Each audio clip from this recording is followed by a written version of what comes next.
La petite Mirage Duro de Mitsubishi est une citadine 5 portes à essence, rationnelle mais étonnamment séduisante, qui a revitalisé son offre sous cette forme améliorée. L'espace pour les passagers, la sécurité et l'efficacité sont tous de solides arguments de vente, mais c'est probablement son niveau d'équipement élevé qui vous marquera le plus. Ce n'est pas le choix le plus dynamique que vous puissiez faire dans ce segment, mais sur tous les autres aspects, nous pensons qu'il mérite vraiment qu'on s'y intéresse.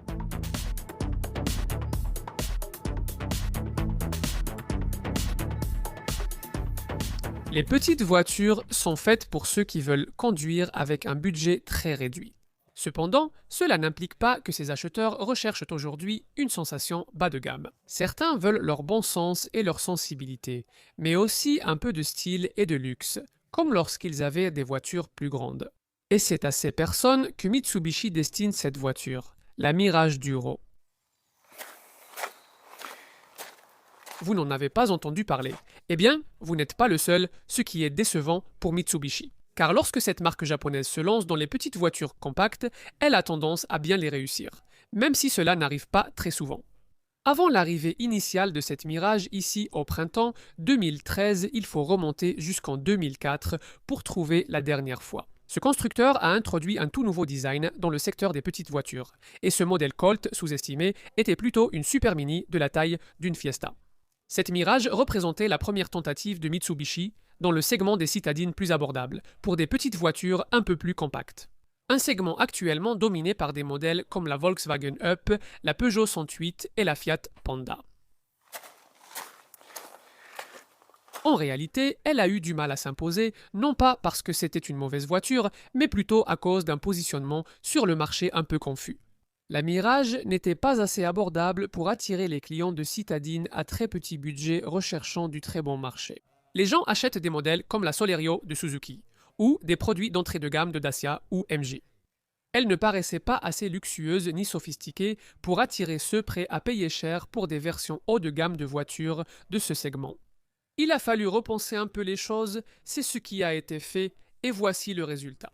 La Mirage Duro, ici encore, est la Mirage, mais sous une forme pour laquelle vous seriez bien plus enclin à payer beaucoup plus cher.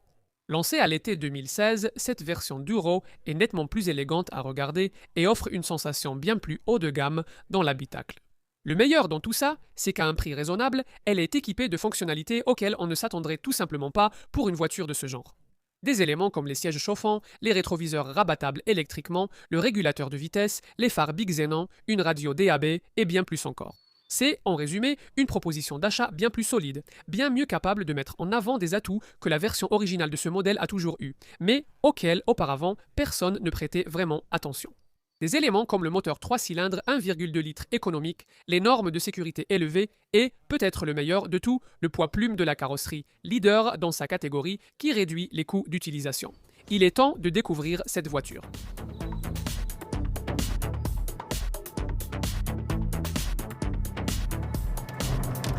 Il est intéressant de noter que la dynamique de conduite, probablement le principal point de critique lors du lancement initial de cette voiture en 2013, est le seul domaine dans lequel Mitsubishi n'a pas choisi d'apporter beaucoup de changements pour créer cette version Duro améliorée. Cela s'explique en partie par le fait que ce que nous avons ici est davantage un restylage qu'une refonte complète. Et en partie parce que Mitsubishi pense en savoir plus que des journalistes automobiles d'une vingtaine d'années sur ce que les acheteurs de citadines veulent réellement. L'équipe de conception japonaise a clairement apporté des changements dynamiques avec la mise à jour Duro. Non pas pour faciliter la tenue de route à la limite, mais pour permettre au châssis de mieux faire face aux exigences de la conduite, au-delà des zones urbaines et suburbaines pour lesquelles il a été initialement développé. Dans ce but, quelques travaux sur la suspension ont été réalisés. Les taux de raideur des ressorts et la force d'amortissement ont été revus pour améliorer la stabilité, la tenue de route et réduire le roulis de la carrosserie. En même temps, le calibrage de la direction assistée a été modifié afin d'essayer d'améliorer le système parfois étonnamment inerte du modèle original. Vous pourriez penser qu'aucun de ces changements ne suffira à vraiment modifier la façon dont Mitsubishi agit. Et vous auriez raison, il y a toujours peu de plaisir à prendre en lançant cette voiture dans les virages. La direction pourrait encore bénéficier de plus de retours d'informations.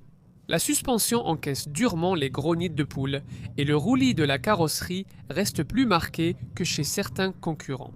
Il est aussi vrai que la plupart de ces inconvénients passent inaperçus lors des trajets quotidiens en banlieue. Comme dit précédemment, cette Mirage a été conçue pour eux à l'origine. En effet, si vous partez plus loin, les réglages de suspension évoqués apportent une légère différence, donnant à la voiture une impression de meilleur contrôle. Le confort de conduite, par exemple, s'améliore à mesure que votre vitesse augmente. Cependant, le paysage urbain reste la zone de confort de cette Mirage pour les acheteurs typiques de citadine. Le fait que le siège conducteur offre un champ de vision aussi large et que vous puissiez placer ce véhicule facilement lors des manœuvres de stationnement. Plus facilement que presque toute autre petite citadine que nous connaissons, ce qui compense largement qu'elle n'est pas faite pour une conduite sportive.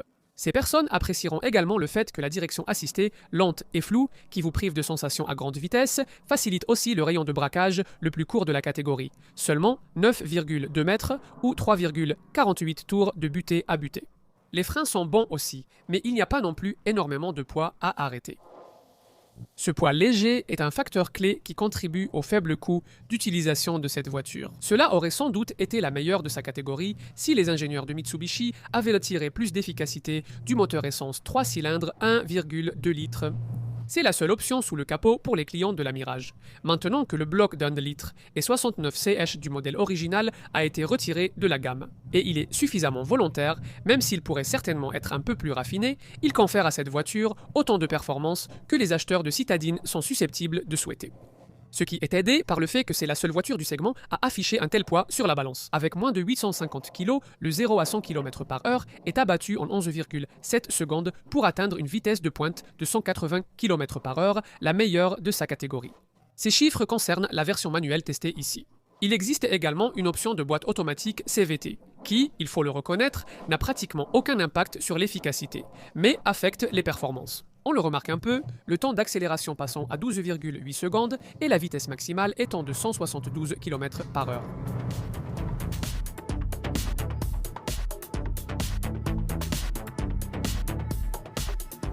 Même si vous ne saviez pas que l'équipe de design de Mitsubishi avait pour objectif de concevoir la petite voiture la plus aérodynamique du marché, vous pourriez le deviner rien qu'en regardant cette Mirage Duro. Tout dans sa forme, la calandre avant avec son ouverture minimale, le pare-choc avant profilé pour fondre l'air, les flancs profondément sculptés, tout est là pour optimiser l'aérodynamisme. Et même si le résultat n'est certainement pas le look le plus distinctif du segment des citadines, il atteint efficacement ses objectifs, avec un coefficient de traînée de 0,27 qui fait pâlir de honte les modèles aux formes carrées. Même le becquet arrière est présent. Non pas parce que la marque veut que la voiture ait l'air sportive, mais pour jouer son rôle en propulsant la voiture dans l'air aussi efficacement que possible. Les arêtes vives que vous trouvez à l'arrière de l'habitacle et sur ce pare-choc arrière restylé visent à faire la même chose. Un autre changement à l'arrière par rapport à la version originale de ce modèle est l'adoption de ces feux arrière à LED combinés plus élégants et allongés en forme de C. Les principales améliorations visuelles, cependant, ont eu lieu ici à l'avant, où le capot présente désormais un bossage évocateur en dessous. La calandre supérieure ornée de chrome est plus large et dotée d'un fond en maille élégant. Les phares adoptent des unités Xenon HID, et les pare-chocs arborent une calandre bien plus large et basse, ornée d'un jonc chromé dit à double branche sur toute la largeur qui entoure ses anti-brouillards avant de série. De profil, la voiture reste exactement comme elle l'était dans sa forme d'origine, ou presque. Il y a 85 mm de longueur supplémentaire et ses jantes alliage de 15 pouces à branches larges, plus élégantes, remplissent désormais mieux ces deux passages de roue. Entre les deux, le pli inférieur de carrosserie tente de donner du relief au flanc, tout comme la ligne de caisse plus haute qui s'étire au-dessus des poignées, de l'aile avant au feu arrière.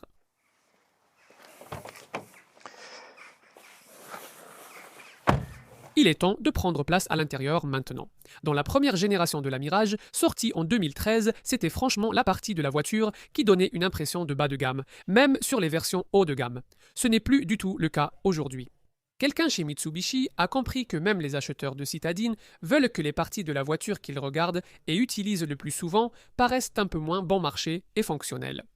C'est pourquoi une élégante finition noir laqué a été appliquée sur le nouveau volant et les garnitures de porte, ainsi que généreusement sur la console centrale. La sellerie contribue également à cette impression. Je veux dire non, Le cuir noir utilisé n'est certainement pas du nappa souple, mais trouver du cuir, quel qu'il soit, dans une citadine, c'est déjà rare. Et ici, il est associé à un matériau gris élégant, de type Alcantara, que Mitsubishi appelle Alston. Concentrez-vous sur le centre du tableau de bord. Mitsubishi n'a pas encore ajouté l'écran tactile couleur d'infodivertissement présent chez certains concurrents. Mais cette Duro offre autant de connectivité multimédia que la plupart des acheteurs de ce segment sont susceptibles de souhaiter. Donc, il y a la connectivité Bluetooth avec streaming musical, un port USB et une entrée auxiliaire pour brancher votre iPod. Le système audio CD MP3 à 4 haut-parleurs comprend également une radio DAB, ce qui manque encore à beaucoup de concurrentes de cette Mitsubishi. Parmi les autres équipements rares à trouver dans ce segment, à un prix abordable, on compte les sièges chauffants et la climatisation automatique. La position de conduite est bonne, mais les sièges pourraient offrir plus de maintien sur long trajet. Dommage que la colonne de direction ne soit réglable qu'en hauteur, pas en profondeur. Nous apprécions cependant que l'avant permette au conducteur de voir le bout du capot, facilitant ainsi le stationnement. La ceinture de caisse basse améliore également la visibilité latérale, et ce, à travers le volant multifonction gainé de cuir. Une disposition à 3 cadrans place le compteur de vitesse principal, encadré par un compte-tours à gauche et un écomètre plutôt inutile à droite. Plus bas dans le compteur de vitesse se trouve un ordinateur de bord LCD que, malheureusement, vous devez utiliser à l'aide d'un bouton en plastique sur le tableau de bord plutôt que via le volant. Celui-ci vous indique désormais la température extérieure, ainsi que des informations telles que l'autonomie, la consommation moyenne de carburant et les informations d'entretien. Côté pratique, les vides-poches de porte et la boîte à gants sont de taille correcte, avec un plateau de rangement étroit au-dessus. Un porte-gobelet est situé derrière le frein à main, 2 autres devant le levier de vitesse. Avec un compartiment de rangement probablement conçu principalement pour un smartphone, un accoudoir central avec boîte de rangement intégrée a également été inclus dans la conception de l'habitacle. Mais de façon plutôt mesquine, Mitsubishi a relégué cette fonctionnalité à la liste des options. En revanche, la qualité de fabrication de l'usine de pneus semble vraiment assez bonne.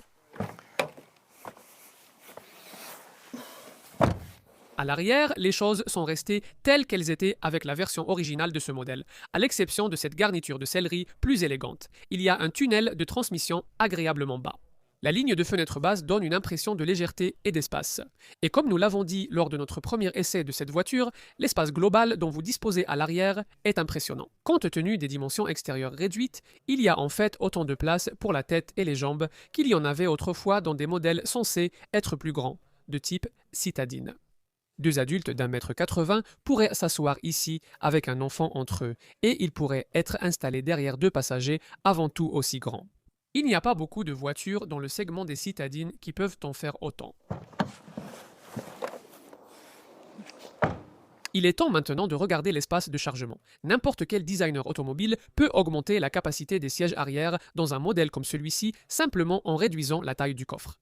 Est-ce que c'est ce qui s'est passé ici ? Ce n'était certainement pas le cas avec la version originale de cette voiture, qui offrait 235 litres d'espace de coffre, l'un des plus grands volumes de la catégorie. Avec cette Duro, nous avons été surpris de constater que malgré une augmentation de 85 mm de la longueur de la carrosserie, ce chiffre est tombé à seulement 175 litres. Pour vous donner une idée, c'est à peine plus que ce qu'offre une Toyota Aygo, qui détient actuellement la cuillère de bois. À cet égard, dans le segment des citadines, Mitsubishi affirme que nous ne devrions pas nous inquiéter, en soulignant que la majeure partie de la réduction s'explique par l'intégration de ce compartiment de rangement astucieux sous le plancher. Il s'agit là d'une autre caractéristique utile qui distingue cette Mirage de ses concurrentes. En dessous se trouve l'emplacement où se trouve la trousse à outils, mais uniquement parce que Mitsubishi refuse d'installer une roue de secours galette en série. Seul l'un de ces agaçants kits de mobilité temporaire est fourni.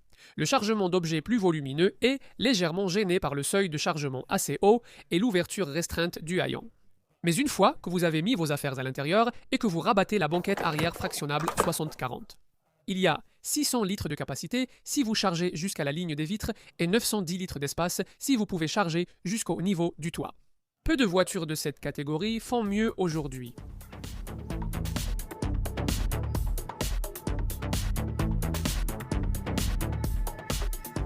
Comme nous l'avons déjà mentionné ailleurs dans ce film, Mitsubishi a repositionné ce modèle Mirage en l'éloignant du segment des citadines à bas prix.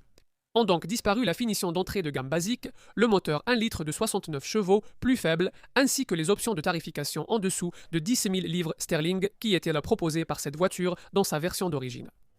À la place, la gamme a été réorientée autour d'une seule finition haut de gamme Duro, associée au moteur essence Perkia 1,2 litres de 79 chevaux que la plupart des acheteurs de Mirage ont toujours préféré. Comme avant, seule la carrosserie 5 portes est proposée. Et vous paierez environ 11 500 livres pour la version manuelle que nous avons testée ici, ou vous pouvez opter pour une version équipée d'une boîte automatique CVT si vous êtes prêt à payer 1000 livres de plus. La proposition de valeur que cela représente est quelque chose que vous devez considérer en gardant deux choses à l'esprit. D'abord, le moteur léger et vif de cette Mitsubishi impose une comparaison avec des modèles plus puissants, des rivales à plus forte puissance dans ce segment, et deuxièmement, que son niveau d'équipement extrêmement élevé signifie que, pour faire des comparaisons de prix crédibles avec la concurrence, vous devez considérer les modèles 5 portes des marques alternatives dans leur niveau de finition les plus élevés. Maintenant, une fois que vous faites cela, cette Mirage Duro paraît très compétitive. Quelque chose comme une Vauxhall Viva pourrait vous faire économiser quelques milliers d'euros, mais son moteur plus faible a des coûts d'utilisation plus élevés. Avec une Viva, impossible d'atteindre le luxe offert par Mitsubishi ici, même avec toutes les options. Il en va de même pour la Ford Ka+, qui, dans une version comparable de 85 chevaux, est proposée à moins de 1000 livres de cette Mitsubishi, et elle ne peut pas être commandée avec une boîte automatique. Un autre problème avec cette Ford, c'est que son vieux moteur 1,2 litres engendre des coûts d'utilisation bien plus élevés. Un problème qui touche également d'autres citadines que vous pourriez envisager, comme la Hyundai iDix et la Nissan Micra, ces deux modèles, qui pourraient néanmoins vous coûter plus cher si vous les équipez au niveau de cette Mitsubishi. Vous voulez regarder ailleurs ? Eh bien, des versions comparables en puissance de citadines comme la Citroën C1, la Seat Mii ou la Skoda Citigo semblent un peu moins chères à première vue. Nous pensons que de nombreux acheteurs potentiels préféreraient payer un peu plus pour profiter du niveau de finition supérieur de cette Mirage.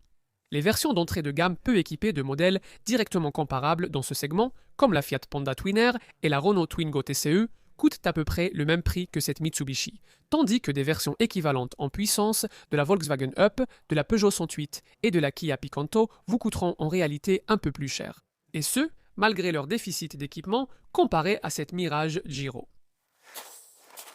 Si, après avoir pris tout cela en compte, vous concluez que cette petite Mitsubishi est ce que vous voulez, alors vous voudrez connaître quelques détails sur les niveaux d'équipement généreux qui sont promis. Passons-y maintenant et commençons par les principales caractéristiques évoquées au début de ce film. Des éléments comme des sièges chauffants garnis de cuir noir, des rétroviseurs rabattables électriquement, le régulateur de vitesse, des phares Big Xenon et une radio DAB. Je parie que vous ne pensiez pas qu'une citadine abordable pouvait être livrée chez vous avec autant d'équipements de série. Cela s'ajoute bien sûr à tout l'essentiel, ou du moins à ce que Mitsubishi considère désormais comme l'essentiel. Ce sont des choses que beaucoup d'autres marques de ce segment réserveraient soit à leur version haut de gamme coûteuse, soit relégueraient à la liste des options.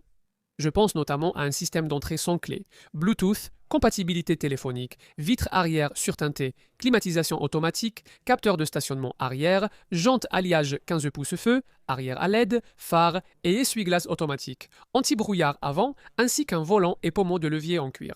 De plus, bien sûr, vous bénéficiez d'équipements plus attendus comme les vitres électriques tout autour, les rétroviseurs électriques, un siège conducteur réglable en hauteur, une prise USB, des feux de jour et une banquette arrière rabattable 60-40. Avec tout cela inclus, on pourrait croire la liste des options limitée, mais en réalité, elle offre pas mal de choix, si jamais vous souhaitez dépenser plus.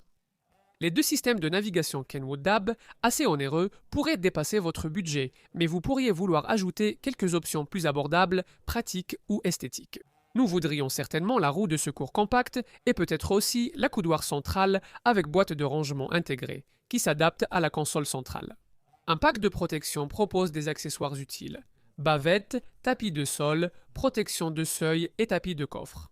Et vous pouvez obtenir un porte-bagages de toit avec des accessoires optionnels pour des objets comme des snowboards, des vélos et même des kayaks et des planches de surf. Vous pouvez personnaliser l'intérieur avec des protections de seuil, des pare-soleil arrière et un éclairage pour le plancher et la console centrale. Et vous pouvez embellir la carrosserie avec un déflecteur devant, des garnitures supplémentaires pour le pare-choc arrière et du chrome pour les rétroviseurs, le haillon et le tuyau d'échappement. Passons à la sécurité. Il ne sert à rien d'ajouter des dispositifs de sécurité sophistiqués à une voiture qui n'a pas été conçue dès le départ avec la protection contre les collisions à l'esprit. Heureusement, cette Mirage Duro l'a été grâce à l'utilisation du système RISE de Mitsubishi, ou conception de carrosserie à sécurité évoluée et renforcée contre les impacts. Cela implique une structure monocoque très solide en acier à haute résistance, assurant une protection maximale contre les collisions de tous côtés, tout en dirigeant les forces d'impact loin des occupants et des extrémités du véhicule. Mitsubishi n'a pas intégré de systèmes électroniques avancés comme le freinage autonome, mais ces équipements restent rares dans ce segment attentif au budget. Ce que cette Mirage propose, c'est à peu près tout ce que l'on peut attendre en matière de sécurité de la part d'une citadine de ce genre. Airbags frontaux, latéraux et rideaux doubles, ainsi que les aides électroniques pour le freinage, la traction et la stabilité. L'assistance au freinage facilite les arrêts d'urgence. Un système d'aide au démarrage en côte empêche de reculer en montée. Vous disposez aussi de fixations Isofix pour sièges enfants et d'un contrôle de pression des pneus.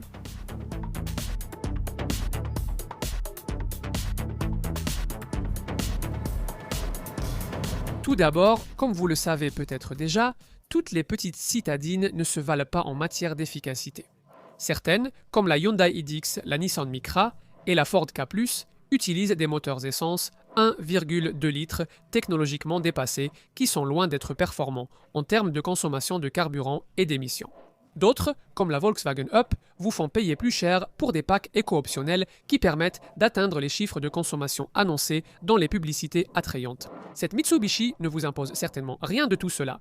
Et ses chiffres officiels de consommation et d'émissions de CO2 sont de 4,3 litres au 100 km et 99 grammes par kilomètre pour la version manuelle. Je me situe ici parmi les tout meilleurs de la catégorie, bien devant des concurrentes comme l'Opel Viva et la version 1,25 litres de la Kia Picanto. C'est seulement un tout petit peu derrière les leaders de la catégorie en termes de puissance et d'efficacité, comme la version GreenTech 75CH de la Skoda Citigo.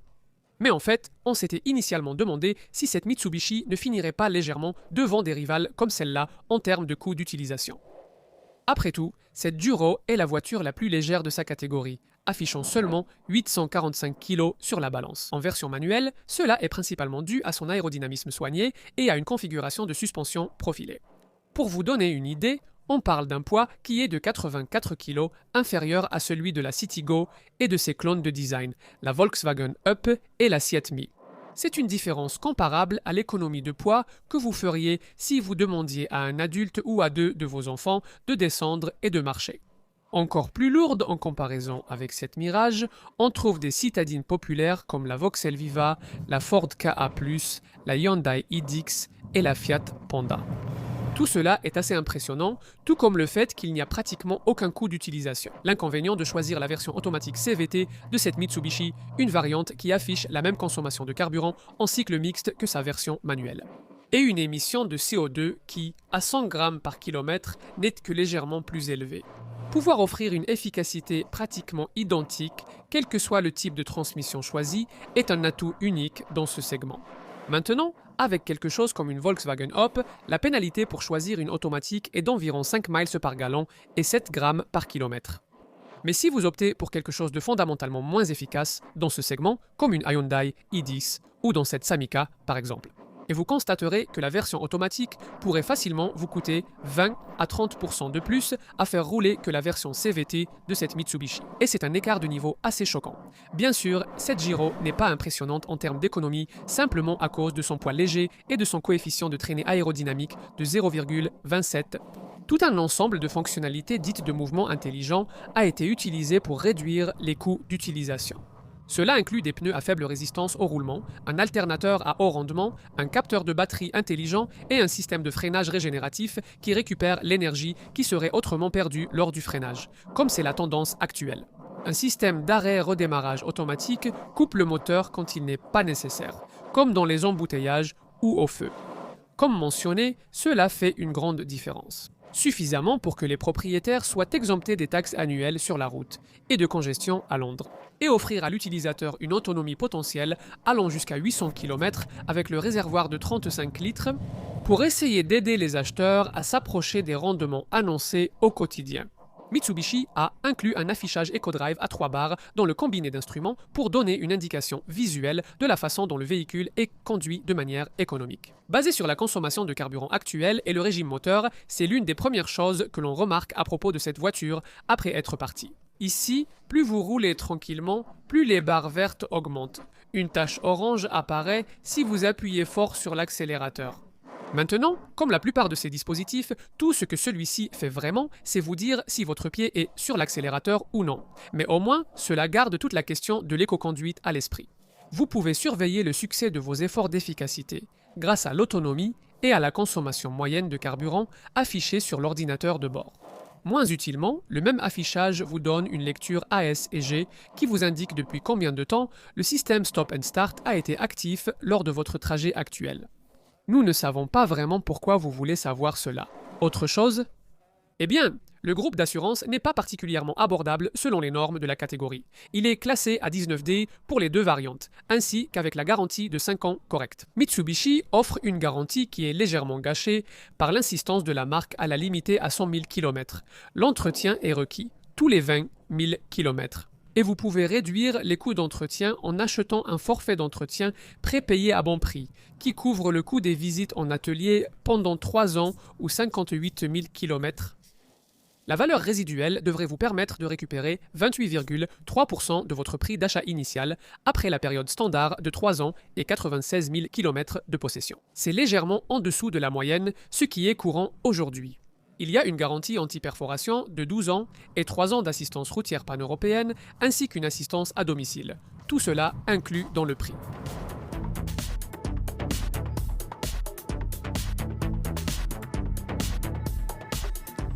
Cela montre que Mitsubishi est vraiment une voiture de son temps, efficace, confortable, performante et extrêmement bien équipée.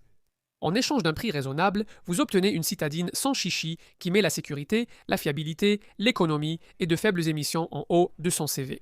Elle offre assez d'espace pour transporter amis et famille tout en prenant un minimum de place sur la route. Alors pourquoi ce modèle est-il si rare sur nos routes? Eh bien, les magazines automobiles vous diront qu'il n'est pas particulièrement intéressant à conduire, ce qui est vrai. Certaines concurrentes ont des intérieurs plus tendance, et des citadines rivales peuvent la surpasser. Mitsubishi, dans ces domaines, ne peut cependant pas s'approcher du niveau de luxe offert de série par une Mirage Duro.